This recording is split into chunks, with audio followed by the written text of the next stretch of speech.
కారుతో ఢీకొట్టి తొక్కుకుంటూ వెళ్లి మహిళా ఎక్సైజ్ కానిస్టేబుల్ పై గంజాయి ముఠా ఘాతుకం, పరిస్థితి విషమం. నిజామాబాద్లో వాహనాల తనిఖీ సందర్భంగా ఘటన. వాహనాన్ని ఆపుదామని ముందుకు పోయింది, అట్లనే తొక్కించుకపోయారు. తనిఖీల సమయంలో వాహనాన్ని ఆపిన మహిళా ఎక్సైజ్ కానిస్టేబుల్ను గంజాయి ముఠాకు చెందిన దుండగులు కారుతో తొక్కుకుంటూ వెళ్లిన అమానవీయ ఘటన నిజామాబాద్లో శుక్రవారం రాత్రి చోటు చేసుకుంది.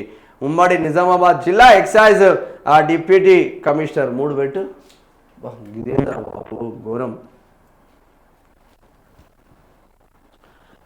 శనివారం విలేకరులకు వివరాలు వెల్లడించారు. ఓ కారులో గంజాయి రవాణా చేస్తున్నారనే సమాచారంతో నిజామాబాద్ నగర శివార్లోని మాధవ నగర్లో ఎక్సైజ్ సిఐ స్వప్న సిబ్బంది శుక్రవారం రాత్రి 7:30 గంటల సమయంలో తనిఖీలు చేపట్టారు. 2 కార్లు అడ్డుపెట్టి అనుమానిత వాహనాన్ని ఆపేందుకు ప్రయత్నించారు. ఓ కారులో వచ్చిన దుండగులు వాహనాన్ని ఆపి పారిపోయేందుకు యత్నించారు. ఎదురుగా నిల్చున్న కానిస్టేబుల్ సౌమ్య 22 సంవత్సరాలు అంట, బిడ్డకి చిన్న పిల్ల, ఢీకొట్టి వాహనంతో తొక్కించుకుంటూ వెళ్లారు. ఈ క్రమంలో కారు అదుపు తప్పి రోడ్డు పక్కనున్న విద్యుత్ స్తంభాన్ని ఢీకొని ఆగిపోయింది. అందులో ఉన్న వారిలో మతీన్ రాహీద్ పారిపోగా నిర్మల్కు చెందిన మైనర్ 17 సయ్యద్ సోహెల్ 27 పట్టుబట్టారు. కారు ముందు టైరు పొత్తి కడుపు మీదుగా వెళ్లడంతో సౌమ్య చాకి ఎముకలు పెరిగాయి, ఒక కిడ్నీ దెబ్బతింది, నడుము భాగంతో పాటు పలు అవయవాలకు గాయాలయ్యాయి.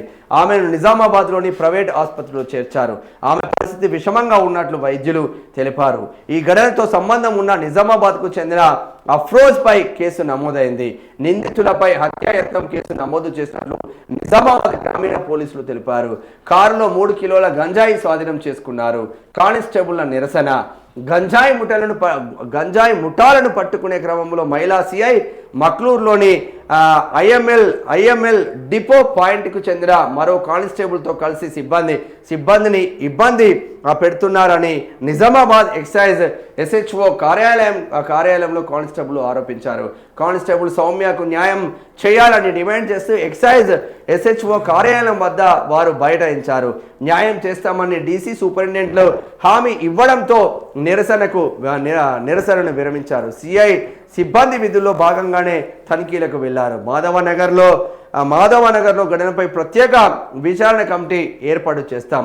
ఈ ఘటనపై సిబ్బంది పొరపాటుపై ఆరోపణలు నిజమని తేలితే నివేదిక ఆధారంగా వారిపై చర్యలు తీసుకుంటామని డీసీ వెల్లడించారు.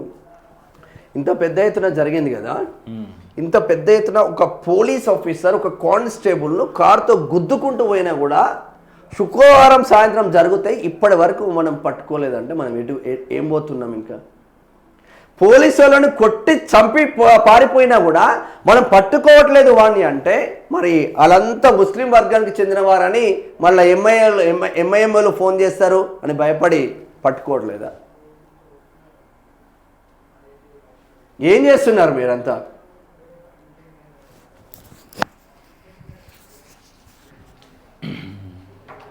ఏమవుతున్నారు అందరూ?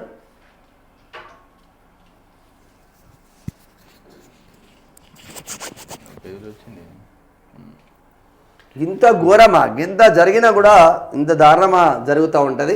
మరి నిజంగా ఇప్పుడు కానిస్టేబుల్ను గుద్ది చంపి ఆమె ఇప్పుడు ప్రాణాపాయ స్థితిలో ఉన్నారు, చావు బ్రతుకుల మధ్యలో ఉన్నారు కదా, వాడిని తీసుకొచ్చి అదే నిజామాబాద్ చౌరస్తాలో ఎవడెవడైతే గంజాయి ముఠాలో ఉన్నారో ఎన్కౌంటర్ చేస్తారా సజ్జనార్ సార్? లేదంటే ఆ పేద వర్గాల బిడ్డలను చంపుతానే ఎన్కౌంటర్లు చేస్తారా? ఇప్పుడు ఆ కానిస్టేబుల్ ఏ కులంను బట్టి కూడా ఎన్కౌంటర్లు చేస్తారా? మరి ఏం జరుగుతుంది చెప్పాలి కదా సజ్జనార్ సార్. మీరు కూడా ఉన్నారా సిపి నిజామాబాద్కి?